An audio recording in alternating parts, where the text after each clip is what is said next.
Book of Judges, chapter 7, defeat of Midian.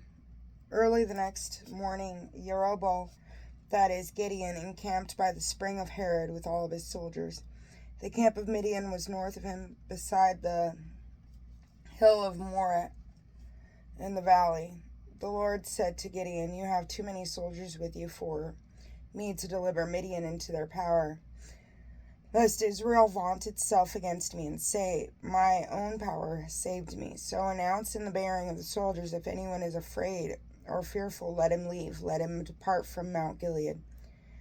22,000 of the soldiers left, but 10,000 remain. The Lord said to Gideon, "There are still too many soldiers. Lead them down to the water, and I will test them for you there. If I tell you that a certain man is to go with you, he must go with you, but no one is to go if I tell you he must not." When Gideon led the soldiers down to the water, the Lord said to him, "Everyone who laps up the water as a dog does with its tongue you shall set aside by himself, and everyone who kneels down to drink, raising his hand to his mouth, you shall set aside by himself." Those who lapped up the water with their tongues numbered 300. But all the rest of the soldiers knelt down to drink the water. The Lord said to Gideon, "By means of the 300 who lapped up the water, I will save you and deliver Midian into your power. So let all the other soldiers go home." They took up such supplies as the soldiers had with them, as well as their horns, and Gideon sent the rest of the Israelites to their tents, but kept the 300 men. Now the camp of Midian was below him in the valley. That night the Lord said to Gideon, "Go descend into the camp, for I have delivered it into your power. If you are afraid to attack, go down to the camp with your aide Purah and listen to what they are saying. After that you will have the courage to descend on the camp." So he went down with the aide Purah to the outposts of the armed men in the camp. The Midianites, Amalekites, and all the Kadmonites were lying in the valley, thick as locusts. Their camels could not be counted, for they were as many as the sands on the seashore. When Gideon arrived, one man was telling another about a dream. "I had a dream," he said, "that a round loaf of barley bread was rolling into the camp of Midian. It came to a certain tent and struck it down, turned it upside down, and the tent collapsed. This can only be by the sword of the Israelite Gideon, son of Joash." The other replied, "God has delivered Midian and all the camp into his power." When Gideon heard the account of the dream and its explanation, he bowed down. Then returning to the camp of Israel, he said, "Arise, for the Lord has delivered the camp of Midian into your power." He divided the 300 men into 3 companies and provided them all with horns and with empty jars and torches inside of the jars. "Watch me and follow my lead," he told them.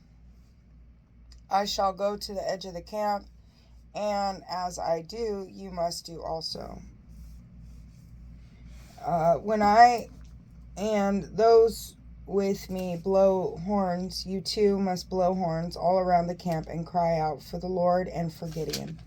So Gideon and the 100 men who were with him came to the edge of the camp at the beginning of the middle watch. Just after the posting of the guards, they blew the horns and broke the jars they were holding. When the 3 companies had blown their horns and broken their jars, they took the torches in their left hands and in their right the horns they had been blowing, and cried out,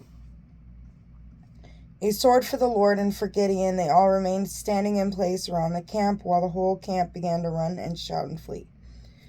When they blew the 300 horns, the Lord set the sword of one against another throughout the camp, and they fled as far as Beth Shittah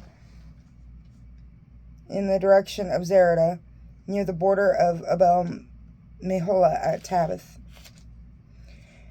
The Israelites were called to arms from Naphtali, from Asher, and from all of Manasseh, and they pursued Midian.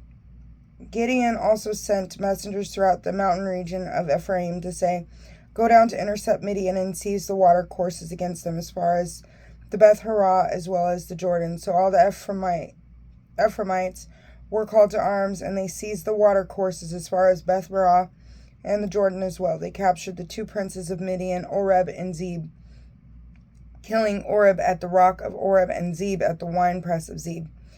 Then they pursued Midian, but they had the heads of Oreb and Zeb brought to Gideon beyond the Jordan. God bless you. Have a great day. It's a great day.